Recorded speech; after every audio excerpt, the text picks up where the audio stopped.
Hi, in this section we are going to create the newsletter form of the landing page. So let's get started by selecting the text tool. Click to create a new text layer and let's type in subscribe to our newsletter. Okay, so the text style will be H5 and the color will be light text color. Next, let's go to the frame tool and this will be our input frame. It will be 60 pixel of height and let's say 300 pixel of width. Okay, let's give it border radius of 5 and let's rename it input, and let's go and create the text inside. We'll give it a name.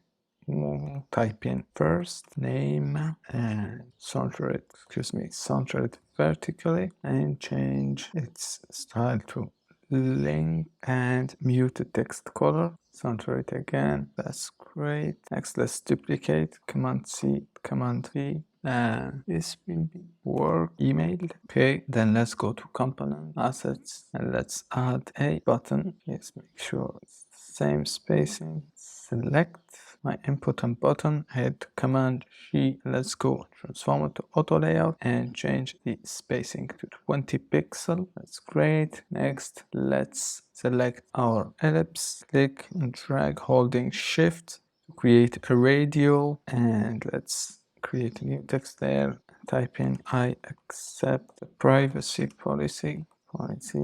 So this will be our radio. Let's align vertically and Control G to group it. Next, let's select all my layers and transform them to auto layout, or before that, Command G to make a group and transform to auto layout and change the spacing between 20 pixels. Let's give it a name of desktop newsletter, and then let's hit Command C and Command V to duplicate, and this will be our mobile version. So our mobile version will be aligned vertically, my forms. So let's go to auto layout and hit vertical direction. There you go. Next, select my button, hug content or field content. Let's go back to our buttons, select all our buttons at once and make sure our text is in auto layout is centered vertically and horizontally. So